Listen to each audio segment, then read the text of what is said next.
Hello guys, welcome back to my channel. আজকের ভিডিওতে যে টপিকটা নিয়ে ডিসকাস করব সেটা হচ্ছে আজকের মার্কেটের বিন্যাস এবং তার সাথে গ্লোবালি কমোডিটিজের মধ্যে কি হচ্ছে এবং আগামী দিনে মার্কেট কোন দিকে যেতে পারে বা কোন ডিরেকশনে যাচ্ছে এবং যুদ্ধের মধ্যে কি কি নতুন নিউজ আমরা দেখতে পাচ্ছি। তো এই সমস্ত কিছু নিয়ে আজকের এই ছোট্ট ডিসকাশনটা।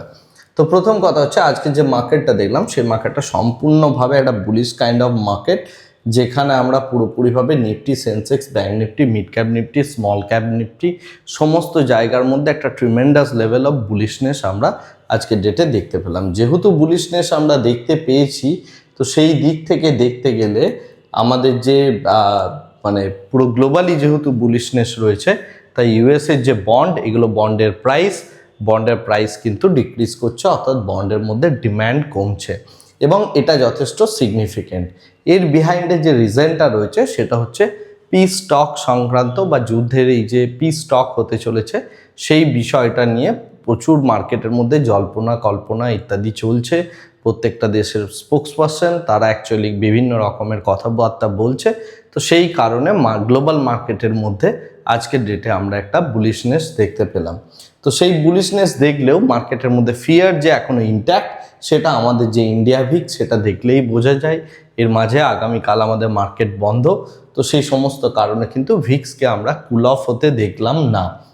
মার্কেটের মধ্যে একটা র্যালি দেখলেও ভিক্সকে আমরা কুল অফ হতে দেখলাম না। উল্টো দিক থেকে দেখতে গেলে ইউএসডি আইএনআর আপাতত 93 টাকা 60 এইরকম একটা প্রাইসের মধ্যে দাঁড়িয়ে রয়েছে। গ্লোবালি আমরা যদি দেখি, যে কথাটা বলছিলাম, গ্লোবালি প্রত্যেকটা মার্কেটই আপাত দৃষ্টিতে দেখতে গেলে পুরোপুরিভাবে একটা বুলিশ টাইপ অফ বিহেভিয়ার দেখাচ্ছে। এগুলো সমস্ত কিছু আমি যেটা দেখাচ্ছি, these are all futures.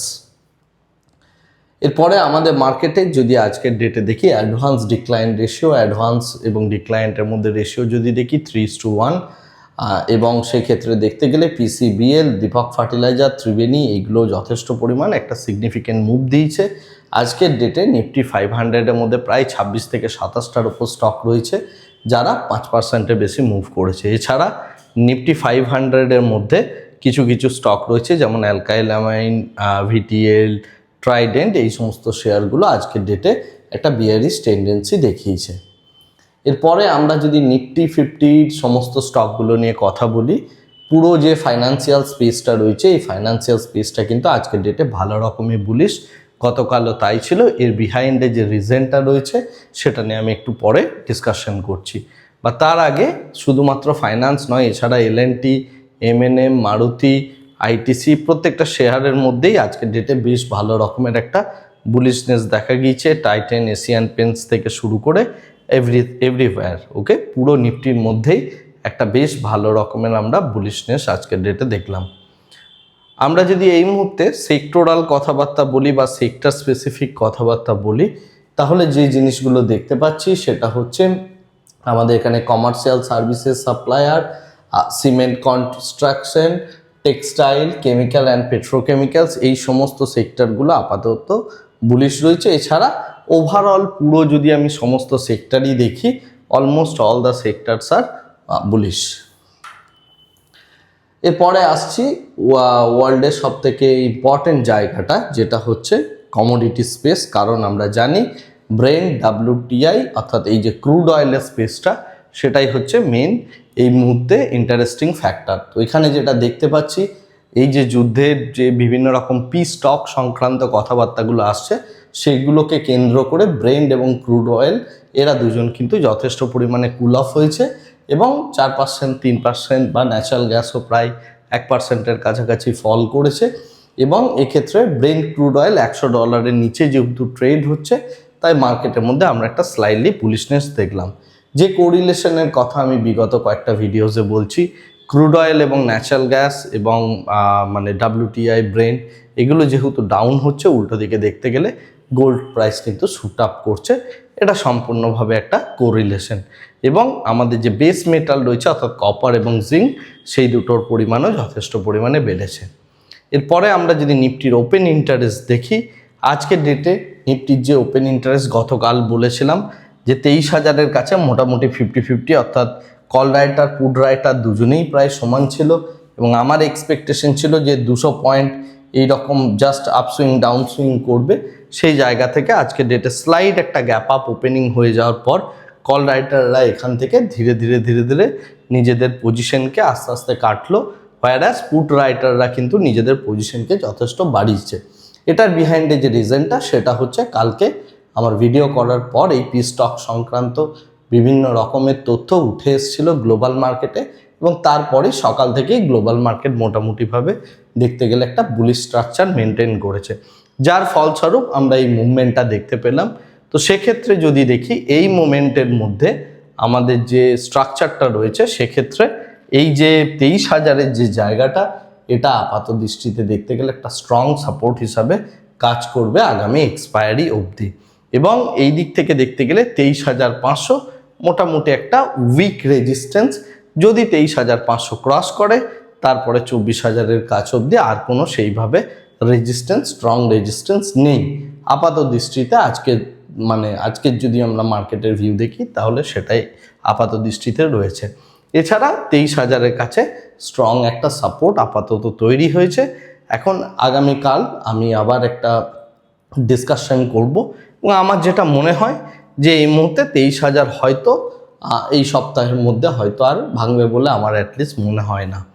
Anyway, এরপরে আসছি আমি ছোট কয়েকটা নিউজে, যেগুলো অ্যাকচুয়ালি ভীষণ গুরুত্বপূর্ণ এই মোমেন্টের জন্য। তো প্রথম কথা হচ্ছে ইরানের তরফ থেকে যে বক্তব্যটা উঠে আসছে সেটা হচ্ছে তারা পি স্টক ইত্যাদি জিনিসপত্রগুলো করতে তারা এগ্রিড নয়। তার কারণ হচ্ছে ডোনাল্ড ট্রাম্প পরপর ট্রুপ নিয়ে আসছে, এবং এই যদি ট্রুপ বিল্ড আপ হয় তাহলে সেক্ষেত্রে তারা কিন্তু কোনোভাবেই এই পি স্টক সংক্রান্ত যে ব্যাপারটা উঠে এসেছিল গতকাল, যেটা নিয়ে আমি বলেছিলাম যে ইসলামাবাদে এটা নিয়ে বসার একটা কথা আছে, তো সেই বিষয়টা নিয়ে তারা কিন্তু সম্পূর্ণভাবে একটা নেগেটিভিটি দেখাচ্ছে। সেকেন্ড যে বিষয়টা ইম্পর্ট্যান্ট সেটা হচ্ছে যে এই মুহূর্তে ইসলামাবাদের থেকে যিনি স্পোক্স পারসন আছেন অর্থাৎ পাকিস্তান থেকে, তিনি যে কথাটা বলেছেন, তিনি ডোনাল্ড ট্রাম্পের 15টা পয়েন্ট দিয়েছেন সিজ ফায়ারের জন্য তার কি শর্ত রয়েছে। কিন্তু তার যে সমস্ত শর্তগুলো রয়েছে তার মধ্যে প্রাইমারি 3টে শর্ত, অর্থাৎ প্রথম 3টে শর্তই ইরান আপাত দৃষ্টিতে ডিনাই করছে।